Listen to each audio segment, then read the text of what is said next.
ఇక తూర్పు గోదావరిలో రాజకీయ పరిణామాలు తాజా ఘటనలు నేతల పర్యటనకు సంబంధించి వివరాలను కాకినాడ నుంచి మా స్పెషల్ కరెస్పాండెంట్ సత్యనారాయణ అందిస్తారు. గుడ్ మార్నింగ్ సత్యనారాయణ, చెప్పండి అక్కడ కాకినాడలో ఇవాళ లేటెస్ట్ అప్డేట్స్ ఏంటి?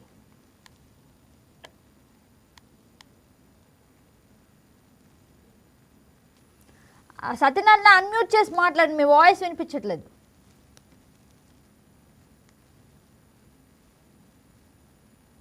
గుడ్ మార్నింగ్ గగన.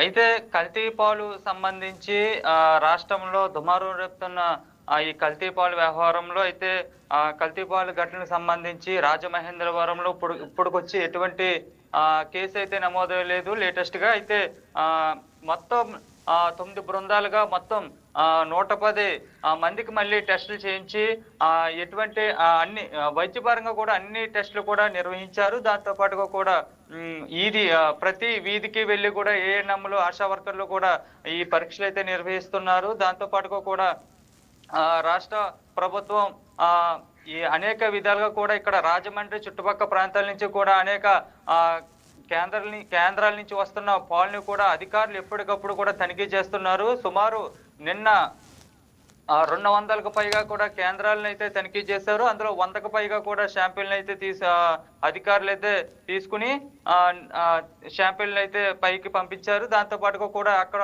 కొన్ని విషయాలు అయితే వెలుగులోకి వచ్చింది. ఏంటంటే అక్కడ నొరగ ఎక్కువగా రావడానికి ఈ సర్ఫెక్సల్ సోప్స్ అయితే ఈ పౌడర్లు అయితే ఏ ఉన్నాయో అవి, దాని తర్వాత కూడా యూరియా అనే కలుస్తున్నాయని కూడా అక్కడ అధికారులు అయితే గుర్తించారు.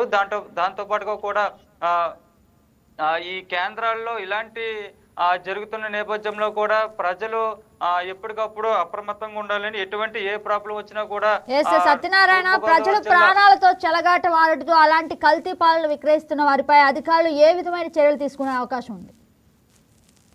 ప్రస్తుతం అయితే ఈ శాంపిల్స్ అయితే తీసుకుని వాటికైతే టెస్టులకైతే పంపించారు. ఈ టెస్టుల నుంచి ఈ టెస్టుల శాంపిల్ వచ్చిన తర్వాత వాళ్ళపై ఎటువంటి చర్యలు తీసుకుంటారనేది కూడా తెలియాల్సి ఉంది. దాంతో పాటుగా కూడా ఈ జిల్లా కలెక్టర్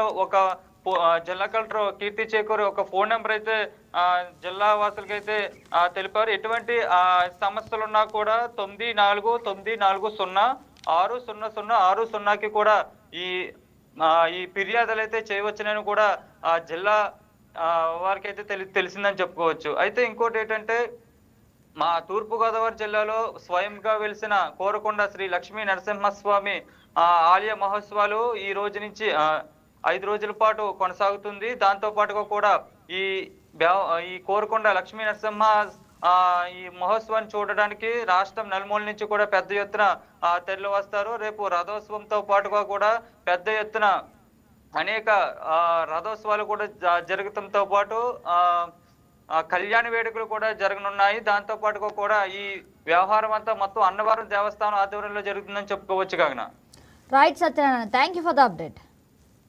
ఈ వీడియో మీకు నచ్చినట్లయితే లైక్ చేయండి, షేర్ చేయండి, మా ఛానల్కి సబ్స్క్రైబ్ చేయండి.